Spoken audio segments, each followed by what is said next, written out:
સ્વામિનારાયણ હરે, સ્વામિનારાયણ હરે. સંવત 1882ના કાર્તિક વદી એકાદશીને દિવસ સ્વામી શ્રી સહજાનંદજી મહારાજ શ્રી વરતાલ મધ્યે શ્રી લક્ષ્મીનારાયણના મંદિરમાં સિંહાસન ઉપર વિરાજમાન હતા ને સર્વ શ્વેત વસ્ત્ર ધારણ કર્યા હતા ને કંઠને વિશે ગુલાબના પુષ્પના હાર ધારણ કર્યા હતા અને મસ્તકને વિશે ભાગમાં તોરા વિરાજમાન હતા અને પોતાના મુખારવિંદની આગળ મુનિમંડળ સમસ્ત તથા દેશ દેશના હરિભક્તની સભા ભરાઈને બેઠી હતી. પછી શ્રીજી મહારાજ બોલ્યા છે, આપણા ઉદ્ધવ સંપ્રદાયને વિશે જ્ઞાન, વૈરાગ્ય, ધર્મ અને ભગવાનની ભક્તિ એ ચાર વાના જેમાં હોય તે એકાંતિક ભક્ત કહેવાય. અને આપણા સત્સંગમાં મોટો કરવા યોગ્ય પણ તે જ છે.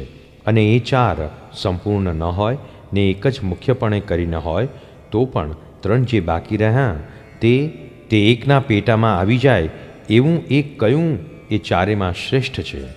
ત્યારે ગોપાળાનંદ સ્વામીએ તથા મુક્તાનંદ સ્વામીએ કહ્યું જે, હે મહારાજ, એવો તો એક ધર્મ છે, તે ધર્મ હોય તો ત્રણેય વાના તે પુરુષમાં આવે. ત્યારે શ્રીજી મહારાજ બોલ્યા છે, ધર્મ તો કેટલાક વિમુખ માણસ હોય તેમાં પણ હોય, માટે તેને શું સત્સંગમાં